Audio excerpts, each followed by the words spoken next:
We do what's called hot staging, where we light the ship engines while it's still attached to the booster. So the booster engines are still thrusting. It's still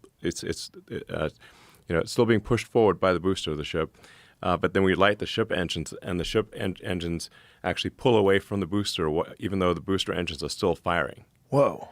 So it's blasting flame through that grill section, but we integrate that grill section into the boost stage with the next version of the rocket. And next version of the rocket will have the Raptor 3 engines, which are a huge improvement.